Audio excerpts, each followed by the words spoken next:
Communication is everything, but it is so much more than just choosing your words carefully. We have to understand and acknowledge that what the other person hears is part of a communication. Otherwise, you're just talking to yourself. And what they hear is adjusted, warped, morphs into something new based on their past experience, based on their past interactions with people like you, whether it's the color of your skin, the position you're in, the location you're both in, whatever the case may be. There can be so many things that play into it, which is why I always advise people to walk softly. But you may not know what that means. So let's talk about it.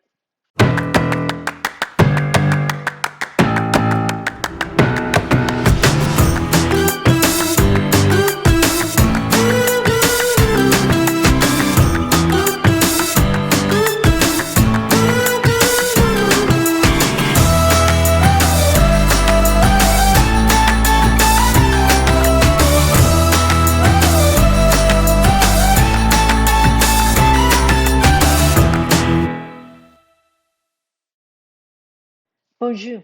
Mishko Pagnon, Queen Adishnakas Mandodam. Hi, everybody. My name is Sandy Boucher.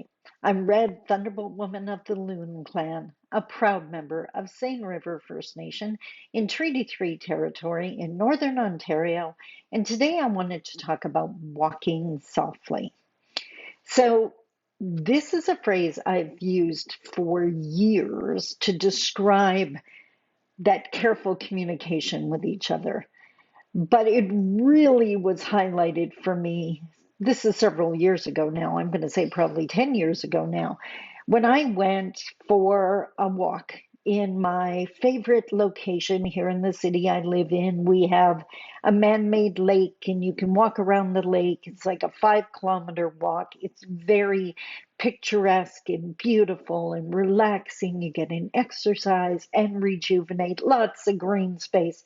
It's beautiful, absolutely beautiful. If you happen to come to the city of Thunder Bay, you have to check out Boulevard Lake. Little travel tip for you. I have no idea why I did it, but I was starting on my walk like I had done a million times before, and I was thinking how my Anishinaabe ancestors, my Ojibwe ancestors, walked on their toes, a quieter walk, often because they're out hunting, and the survival of their family depends on them being able to move through the bush in a stealth manner. I decided to try it. Now, I tend to walk pretty heavy. My son, we always tease him because he is not a small man. He's a big northern boy who makes absolutely no noise when he moves. He has the ability to sneak up on anyone, and it is just his natural way of walking. But I decided to do this. For one, it took conscious effort. I had to think about how I was placing every my foot for every step, which meant it was probably the most conscious walk I have ever taken. Secondly, it it slowed me down. I wasn't doing power walking. I wasn't getting it done as fast as possible. All the things we do in mainstream to achieve goals, things I do running my business. Instead, I was just incredibly conscious of how I was putting my foot on Mother Earth. I was treading softly. I was walking softly on Mother Earth, and as a result, not hurting her. So, when I talk about walking softly in communication, it is being incredibly conscious of potentially the background of the person you're communicating with. Don't make assumptions, but you can have some information, and if chances are great, just keep it in mind. Walking softly is never going to hurt you. It's never what talking down to someone is not walking softly, but you can be conscious of it. So, when do we need to be conscious of this? And yes, handy dandy index cards here. your written word. I think we've all gotten a little too comfy with just spitting out what we think, instant responses to what someone typed on social media, what someone shared in a video, just blah. Now, of course, if you go watch my YouTube channel video, you know in this space we don't do that. We absorb, we listen, we contemplate. We don't just spit out comments because they'll be deleted. So but if and when you do spit out those comments, don't spit out those comments.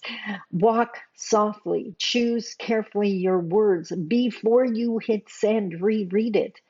Are you insulting anyone? Are you attacking anyone? I wish I could say that on my channel, I never see racism or sexism or nationalism or what was classism? Let's attack the rich. Like all of those are deleted. This is a safe space. Nobody gets attacked here. Just because you're not attacking Indigenous does not make you an ally. Because if you're attacking someone else, I know you have the capability of doing it. That doesn't make me want to bring you in as an ally. So written word, especially now, I'm going to backtrack for a sec. If we're talking about your journal or your diary or whatever the case may be, knock your socks off. Get those feelings and emotions out. That's why we journal. You can use whatever wording you want. You can say whatever you want. But by the way, if your private words and your public words, besides emotional dumping and healing, if they're like opposites to each other, then your public self isn't authentic. I hope you realize that. They should be in line, even if your written words in private tend to be more emotional and we don't care about grammar. The written word in public, we got to get way better at walking softly. Now, the same thing goes for spoken word. I choose carefully my words when I do these videos or my seminars or my speeches because I'm a huge advocate. My spaces do not include shame and guilt. They don't include denial, but I'm not about to attack anyone. We're going to look at the facts, we're going to accept the facts, and we're going to work together on a solution. No shame or guilt, but if you deny it, we can't move forward. So again, spoken word, privately, if you're talking to yourself, I hope you're saying incredibly nice things to yourself.